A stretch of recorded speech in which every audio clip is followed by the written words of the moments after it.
ডেস্টিনির যে মামলাটি 2012 সালের হওয়ার পরে 2 বছর পরে অভিযোগপত্র আদালতে জমা দেওয়া হয়, এরপর 2016 সাল থেকে আবার বিচারিক কার্যক্রম শুরু হয়।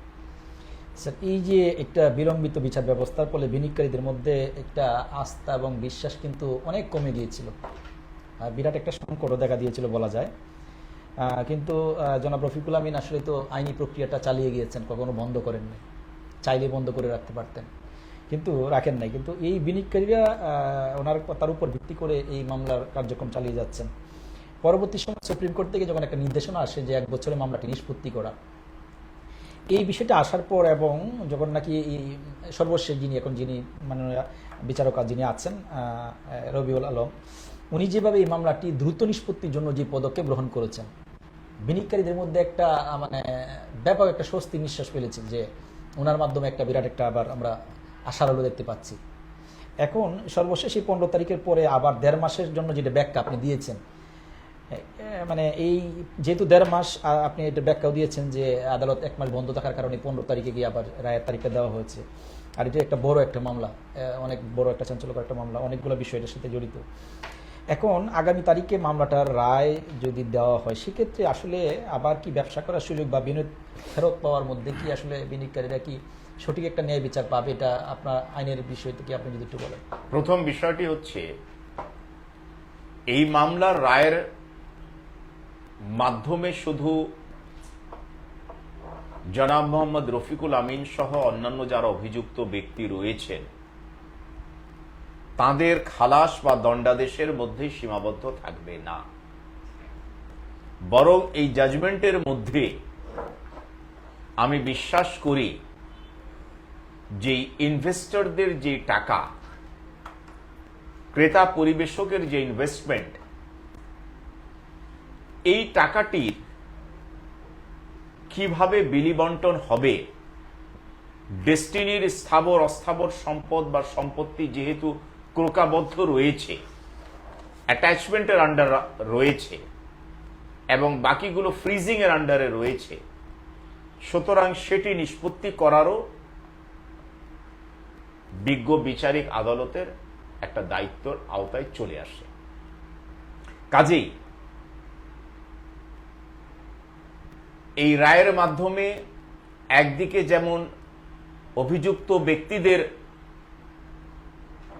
চূড়ান্ত মামলার গুণাগুণের ভিত্তিতে চূড়ান্ত পরিণতি নির্ধারিত হবে, পাশাপাশি এই অ্যাটাচমেন্টের বা ফ্রিজিং এর আওতায় যে সমস্ত স্থাবর অস্থাবর সম্পদ বা সম্পত্তি রয়েছে তার ডিসপোজাল করার ক্ষেত্রেও বিজ্ঞ বিচারিক আদালতের একটা নির্দেশনা, একটা অভিমত, একটা ওপিনিয়ন, ফাইন্ডিংস, অবজারভেশন থাকবে ইনশাআল্লাহ। কাজে আমাদেরকে ওই রায়ের গর্ভের বর্ণনা প্রাপ্ত না হওয়া পর্যন্ত অনুমান ভিত্তিক হাইপোথেসিস কোনো বক্তব্য দেয়া আইনগতভাবে সমীচীন নয় বলে আমি মনে করি। স্যার, একজন বিনিয়োগকারী প্রশ্ন করেছেন, আমরা অনুষ্ঠানের শেষ পর্যায়ে চলে আসছি। এখন যে আগামী জানুয়ারি মাসে 15 তারিখ রায়ের তারিখ ঘোষণা করা হয়েছে, এর মধ্যে আগামী জানুয়ারির আগে কি চাইলে জনাব রফিকুল আমিন স্যারের জন্য হাইকোর্ট থেকে জামিনের জন্য কোনো কার্যক্রম বা কোনো পদক্ষেপ নেওয়া যাবে কি? এরকম ধন্যবাদ। বিজ্ঞ বিচারিক আদালতের আইনগত একটা সীমাবদ্ধতা রয়েছে, কিন্তু মহামান্য উচ্চ আদালতের যে ক্ষমতা বা জুরিসডিকশন সেটি আইন দ্বারা নির্ধারিত এবং ব্যাপক। সুতরাং মহামান্য উচ্চ আদালত রায় প্রদানের পূর্ব পর্যন্ত যে কোনো সময় যে কোনো পরিস্থিতিতে ন্যায় বিচারের স্বার্থে